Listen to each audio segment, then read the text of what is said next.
Today, we are going to go back to Barbados.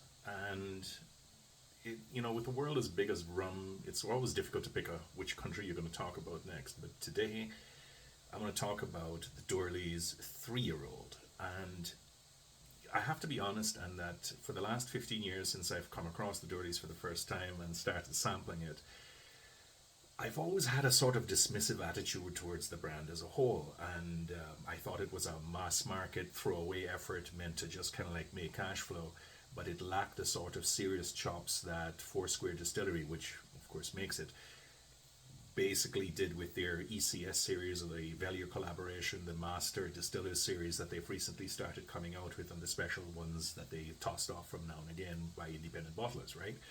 The Doorleys just didn't come up to that kind of thing, and I kind of like for the XO and for the 12-year old and even for the 15-year-old, I kind of like was ambivalent about a lot of it over the years, and I got taken to task for it more than once because there are a lot of people who actually do like the brand very much.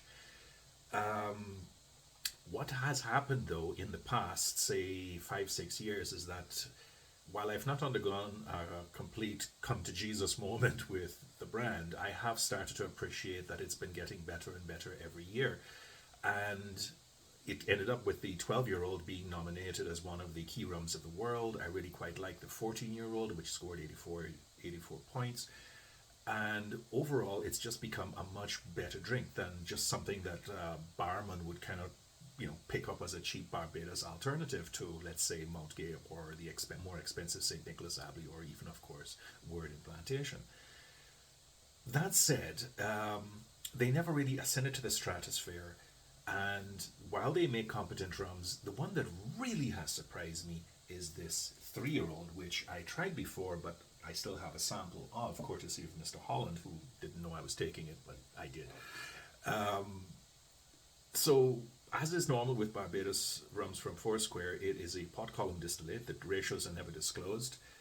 It is aged for 3 years in ex-bourbon casks, and there are two variations of the 3 year old. One of which is 40% for the, I guess it's for the mass market and the audiences that tend to be a little bit more cautious, and this one, which is 47%. It is really quite an interesting rum for that. It's a 3 year old at this kind of strength. It's what they would call the amber or the ambre or the golden rum and so on. And they tend not to have that great reputations.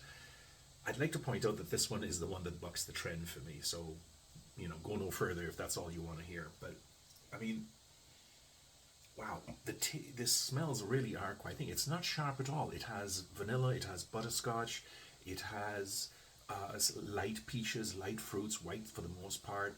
It has some coconut shavings, and there's a really nice assemblage to all of it that makes the smell really quite nice. Tasting it is really no slouch either. Bit on the sharp side, 47%, you can't help that. But here's the thing, here the tastes really come into their own. It doesn't bite, it's reasonably easy on the tongue so that it doesn't kind of like claw and sharpen itself on you. You get the same sort of licorice and peaches. You get coconut shavings. You get a lot of white fruit there. You get a nice little citrus line binding everything together. And then there's some brine on the back end. And overall, the rum really is quite good. So here's the thing. I'd never buy the 40% having had this. I just wouldn't. The 47% is almost perfect for what it is. And here's the thing. It can go either way. It can either be a mixing agent, because it's good for that, of course. It has that strength, it has that set of taste and so on. Or it can be low-end sipping rum as an introduction to the Doorleys that go further down, that are a bit more age-like, for example, the 12 or the 14-year-old, which are, of course, more expensive.